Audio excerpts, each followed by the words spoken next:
¿Sabías que Victorinox en el 2007 lanzó una edición especial que dio por llamar Rose Edition? Estaba compuesta de tres piezas, las tres en color rosa, traslúcida. Se comercializaron en la República Argentina. La primera fue una Classic a secas que siguió fabricándose varios años después.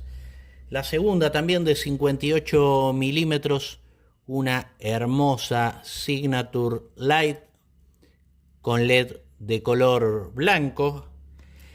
Y la tercera en 84 milímetros, una rareza. Se trata de una Cadet, también en rosa traslúcido y sin anilla.